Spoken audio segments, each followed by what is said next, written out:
In this video, I'm gonna teach you guys how to do one-tap headshots in Free Fire step by step. Before I tell you guys the in-game settings and the one-tap method, first let's talk about how the drug headshot system works. Unlike most other games, the way to do headshots is different in Free Fire. In Free Fire, there's an aim assist system where when you bring the crosshair very close to the enemy and press the fire button, the aim automatically goes onto the enemy's body and the shot hits on the enemy's body. Now to bring the shot onto the enemy's head, you will have to drag the fire button. Now this is the method that is used when doing drug headshots and one-tap headshots. Before I teach you guys the method to step by step do one-tap headshots, first let's talk about the most important in-game settings for one-tap headshots. First of all, let's start with the sensitivity. The only sensitivity setting that's important for one-tap headshots is the general sensitivity. If you guys have a very low sensitivity, it will be hard to do one-tap headshots. So I recommend you guys to increase the general sensitivity setting up to 100. The next setting that I want to talk about is the aim precision setting. In the aim precision setting, there are three options: default, precise on scope, and full control. If you keep the aim precision settings on full control, you won't be able to do drag headshots. To do one-tap headshots with the full control setting, you will have to manually bring the crosshair onto the enemy's head and next press the fire button. So to do drag headshots, I recommend you guys to select the default option. The last setting that I want to tell you guys is the custom HUD setting. When you go into the custom HUD settings, you will be able to adjust the fire button size and position. Now the fire button size and position can also be important when doing one-tap headshots. First let's talk about the fire button size. When talking about the fire button size, it's better to keep the fire button size in between the size range of 40 to 60. If you make the fire button too small, you might have mischarge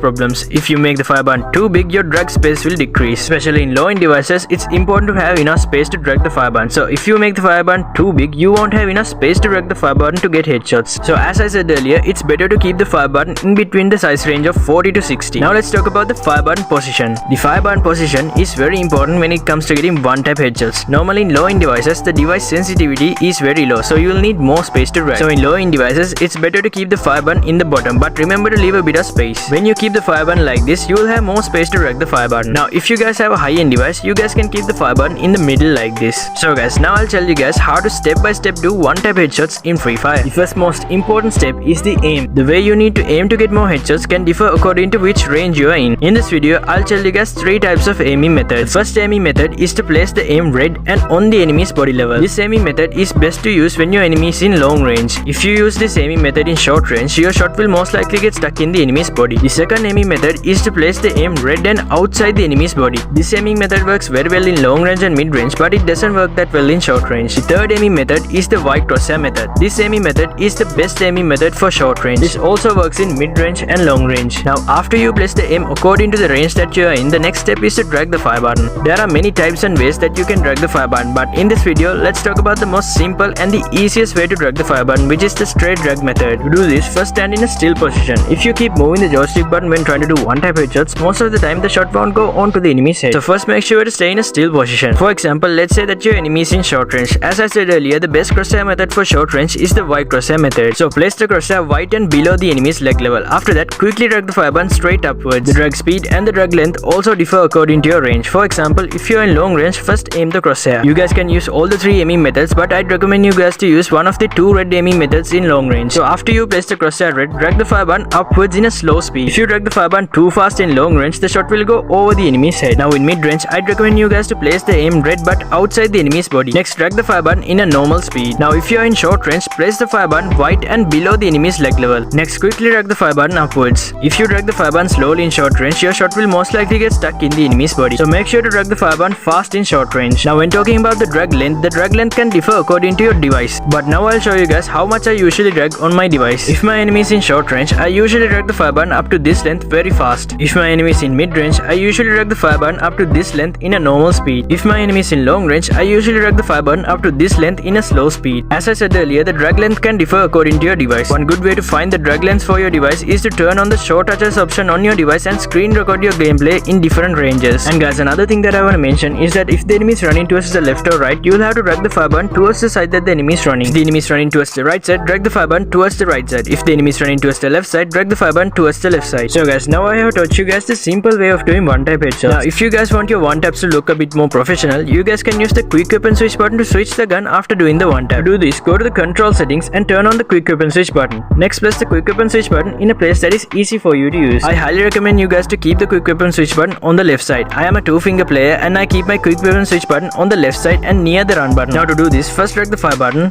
Next, once you get the headshot, quickly press the quick weapon switch button and at last press the round button. If you guys have any problems when doing one-tap headshots, you guys can DM me on Instagram at m_chanso_tv. As you guys might know, the new BR rank season just arrived, so check out this video if you guys want to know 10 BR rank tips and tricks that could help you to push your rank fast and win matches in the BR rank mode in Free Fire.